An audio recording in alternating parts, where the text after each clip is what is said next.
আল্লাহ পাক বললেন অবিল ওয়ালিদাইনি ইহসানা, পিতামাতার সেবা যত্ন করো। আল্লাহর নবীদের পরই স্থান হলো বাপ আর মায়ের। মায়েরা বোনেরা একটু শুনে নিন, আল্লাহর নবীদের পরই স্থান হলো বাপ আর মায়ের। একজন পুরুষ চারজনকে খুশি করলে জান্নাতি। এক নম্বর হলো তার রব আল্লাহকে তুমি খুশি করো, আল্লাহ যেভাবে জীবনযাপন করতে বলেছে সেইভাবে জীবনযাপন করো। নবীজি যেভাবে খেয়েছেন সেইভাবে তুমি খাও, নবীজি যেভাবে ঘুমিয়েছেন সেইভাবেই তুমি ঘুমাও, নবীজি যেইভাবে ব্যবসা বাণিজ্য করেছেন তুমিও সেইভাবে ব্যবসা বাণিজ্য করো, নবীজি যেভাবেই চলেছেন সেইভাবেই তোমাকে আমাকে চলতে হবে। তাই আপনাকে বলে যাচ্ছি অবিল ওয়ালিদাইনি ইহসানা, পিতামাতার সেবা যত্ন করো। নবীজি বললেন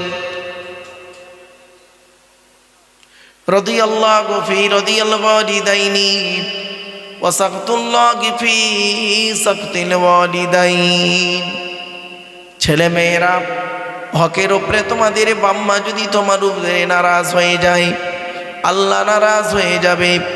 হকের উপরে তোমাদের বাম্মা যদি খুশি হয়ে যায়, আল্লাহ খুশি হয়ে যাবে। তাই বন্ধুরা, জীবনে কোনোদিন স্ত্রীর কথা শুনে বাম্মাকে গালি দিও না। কোনো ব্যক্তি বস্তুর কথা শুনে কোনোদিনই বাম্মাকে গালি দিও না। আল্লাহর গজব কোন দিক থেকে আসবে তুমি বুঝতে পারবে না। রাসূলুল্লাহ বলেন তিন ব্যক্তিরই দোয়া আল্লাহর দরবারে কবুল হয়, কোনো মিস যায় না। সালাসু দাওয়াতিন মুস্তাজাবাতিন লা শাক্কা ফীহি, তিন ব্যক্তিরই দোয়া আল্লাহর দরবারে কবুল হয়, কোনো মিস যায় না। এক নম্বর হলো দাওয়াতুল মাজলুম, অত্যাচারকৃত মানুষের দোয়া। দুই নম্বর হলো দাওয়াতুল মুসাফিরি, মুসাফিরের দোয়া। তিন নম্বর হলো দাওয়াতুল ওয়ালিদি আলা ওয়ালাদিহি, কোনো বাপ আর মা যদি নিজের কলিজার টুকরা সন্তানের জন্য দোয়া চেয়ে যায়, বিদ্যুতের থেকে দ্রুত গতিতে বাম্মার দোয়াটা আল্লাহর দরবারে কবুল হয়ে যায়। আমার বাপেরা, অত্যাচারকৃত মানুষের দোয়া আল্লাহর দরবারে কবুল হয় কিরকম?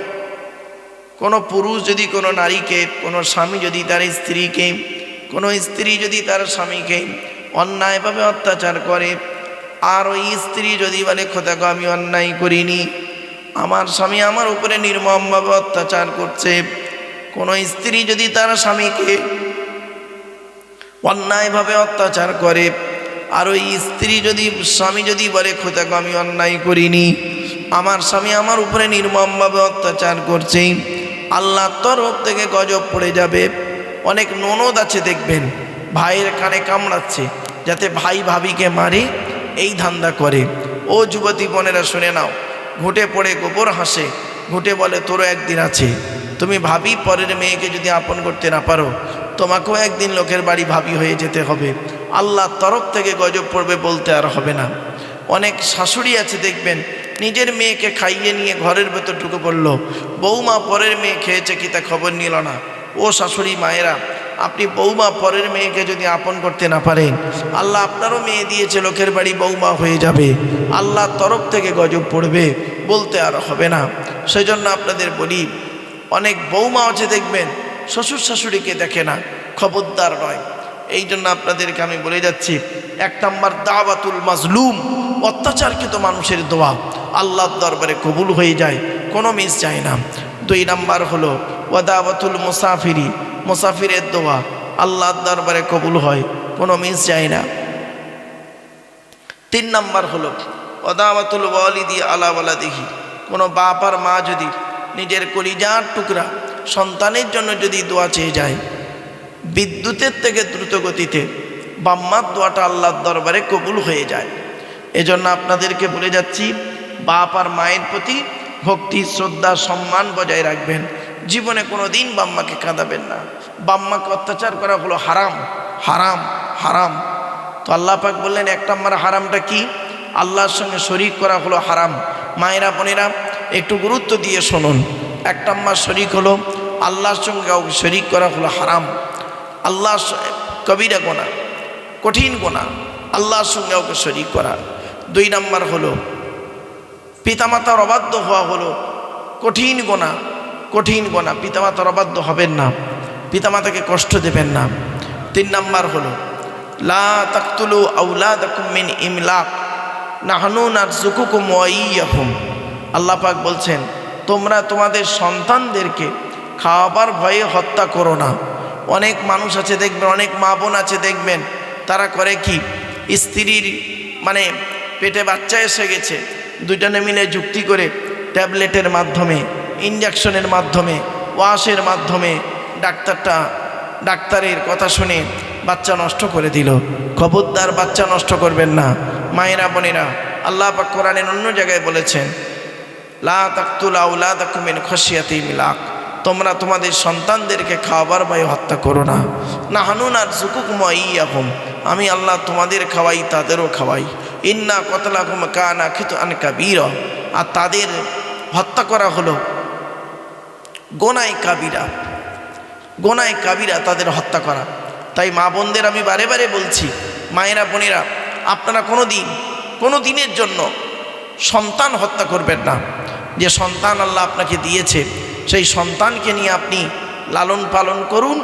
আপনি মা কিয়ামতের মাঠে জান্নাতুল ফেরদাউস পেয়ে যাবেন। জোরে বলুন সুবহানাল্লাহ।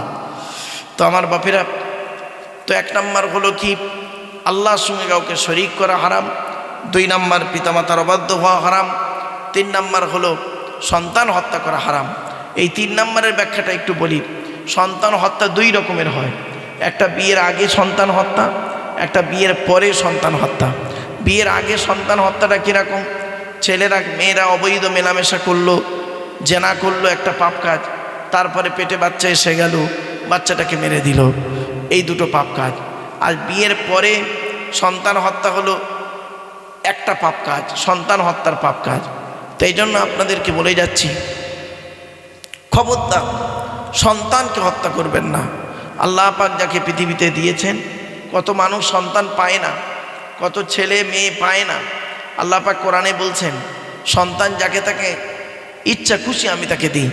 লিল্লাহি মুলকুস সামাওয়াতি ওয়াল আরদি ইয়াখলুকু মা ইয়াশা ইয়াহাবু লিমান ইয়াশাউ ইনাসা ওয়া ইয়াহাবু লিমান ইয়াশাউ যুকুর আও ইযাউবিজুহুম যুকরানা ওয়া ইনাসা ওয়া ইয়াজআলু মান ইয়াশাউ আকিমা।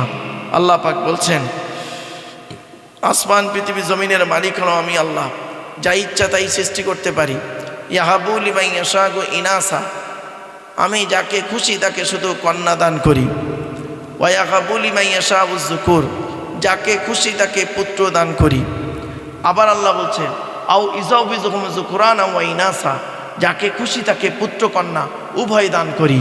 দেখবেন 2টো ছেলে 2টো মেয়ে। আবার অনেকে দেখবেন শুধু ছেলে আছে মেয়ে নেই। আবার অনেকে দেখবেন মেয়ে আছে ছেলে নেই। আবার দেখবেন অনেকের ছেলে মেয়ে কিছুই নেই।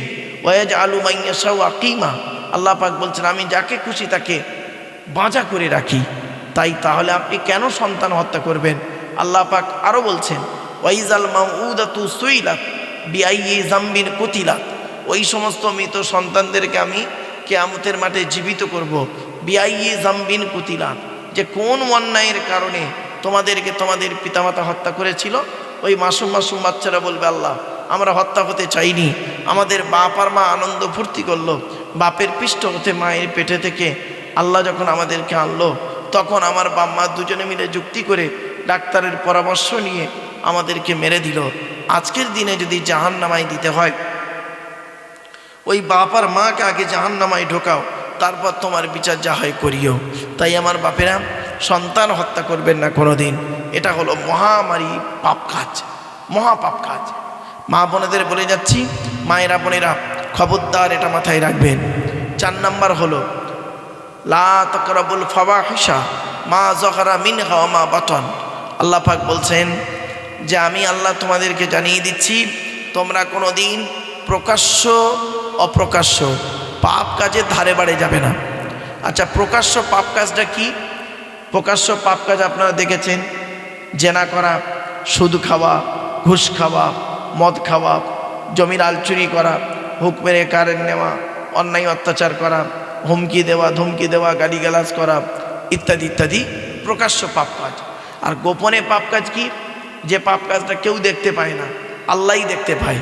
গোপনে যে করে সে পায়, সে জানে, আজ আল্লাহ জানে, বাকি আর কেউ জানতে পারে না। প্রকাশ্য অপ্রকাশ্য পাপ কাজ থেকে দূরে সরে থেকো। আমার বাবাজিদের বলে যাচ্ছি, চোখ দুটো বন্ধ হয়ে গেলে কবরে যেতে হবে, কবর কাউকে ছাড়বে না, তো কবরে গেলে আপনি কি জবাব দেবেন? তাই আপনাদেরকে আমি অনুরোধ করে বলে যাচ্ছি, এই জিনিসগুলো থেকে একটু দূরে সরে থাকুন। কঠিন পাপ কাজ। আল্লাহ পাক বললেন, লা তাকরাবুল ফাওয়াহিশা মা যাহরা মিনহা মা বাতান।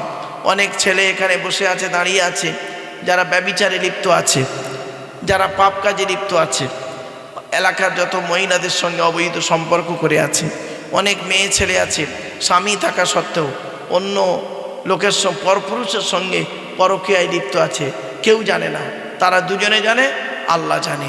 খবরদার নয়, স্ত্রী থাকা সত্ত্বেও অন্য নারীর দিকে তুমি কোনোদিন জেনা করতে যেও না, কঠিন পাপ কাজ। স্বামী থাকা সত্ত্বেও তুমি অন্য পুরুষের সঙ্গে কোনোদিন জেনা করো না, এই জন্য প্রকাশ্য পাপ কাজ, অপ্রকাশ্য পাপ কাজ। অনেক আছে দেখবেন গোপনে গোপনে সুদ খায়, দেখা যায় না, বাইরে নামাজ পড়ে, রোজা রাখে, অনেক কিছু ভালো ভালো কাজ করে, আর ভেতরে ভেতরে সুদের কারবার করে, কেউ জানতে পারে না।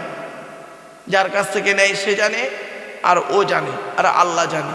খবরদার নয়, গোপনে গোপনে পাপ কাজ। অনেকে দেখবেন গোপনে গোপনে চুরি করে, গোপনে গোপনে চিটিংবাজি করে, গোপনে গোপনে মুনাফিকি করে, অনেক কিছু পাপ কাজ করে। বাপেরা, কবর কাউকে ছাড়বে না, কবর কাউকে ছাড়বে না। চোখ দুটো বন্ধ হয়ে গেলে কবরে আপনাকে আমাকে শুতেই হবে, এটা মনে রাখবেন। কবর আমাদেরকে ছাড়ছে না। মা বোনেদের বলি, মায়েরা বোনেরা, আল্লাহকে ভয় করুন, আল্লাহকে ভয় করুন, আল্লাহকে ভয় করুন। কঠিন আযাব থেকে আল্লাহ যেন আমাদের বাঁচায়।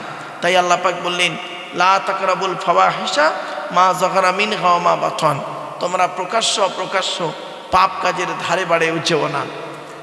এরপরে আল্লাহ পাক বলছেন কি, লা তাকতুলুন নাফসাল্লাতী হারামাল্লাহু ইল্লা বিল হাক্কি। আল্লাহ পাক বলছেন, অন্যায়ভাবে কাউকে হত্যা করো না, অন্যায়ভাবে কাউকে হত্যা করো না। আল্লাহ যাকে হত্যা করতে বলেছে তাকে তুমি হত্যা করো আইনসঙ্গতভাবে, কিন্তু অন্যায়ভাবে কাউকে হত্যা করা হলো কঠিন পাপ কাজ, কঠিন পাপ কাজ, হারাম। আল্লাহ পাক বলছেন, মান কাতালা নাফসাম বিগাইরি নাফসিন আও ফাসাদিন ফিল আরদি ফাকান্নামা কাতালান নাস জামিয়া ওয়া মান আহইয়াহা ফাকান্নামা আহইয়ান নাস জামিয়া। আল্লাহ পাক বলছেন কি, যে ব্যক্তি কারোর যদি জান বাঁচালো, সে যেন সমগ্র মানব জাতির জান বাঁচালো। কোনো ব্যক্তি যদি কোনো মানুষের হত্যা করলো, সে যেন সমগ্র মানব জাতিকে হত্যা করলো। মান কাতালা নাফসাম বিগাইরি নাফসিন আও ফাসাদিন ফিল আরদি ফাকান্নামা কাতালান নাস জামিয়া। আল্লাহ পাক বলছেন, কোনো ব্যক্তি যদি কোনো ব্যক্তিকে হত্যা করে, সে যেন অন্যায়ভাবে যদি কেউ হত্যা করে, সমগ্র মানব জাতিকে হত্যা করলো। ওমান আহইয়াহা ফাকান্নামা আহইয়ান নাস জামিয়া। আল্লাহ পাক বলছেন, কেউ যদি কাউকে বাঁচালো, বিভিন্ন দিক থেকে বাঁচালো, সম্মানের দিক থেকে বাঁচালো, ইজ্জতের দিক থেকে বাঁচালো, জানের দিক থেকে বাঁচালো, মানে পাপ কাজ থেকে বাঁচালো, ওমান আহইয়াহা ফাকান্নামা আহইয়ান নাস জামিয়া, সে যেন সমগ্র মানব জাতিকে বাঁচালো। তা আমার বাপেরা, এটা মাথায় রাখুন আপনারা, এতে আপনাদের বুঝতে সুবিধা হবে, জানতে সুবিধা হবে। তাই আপনাদেরকে আমি অনুরোধ করে বলে যাচ্ছি,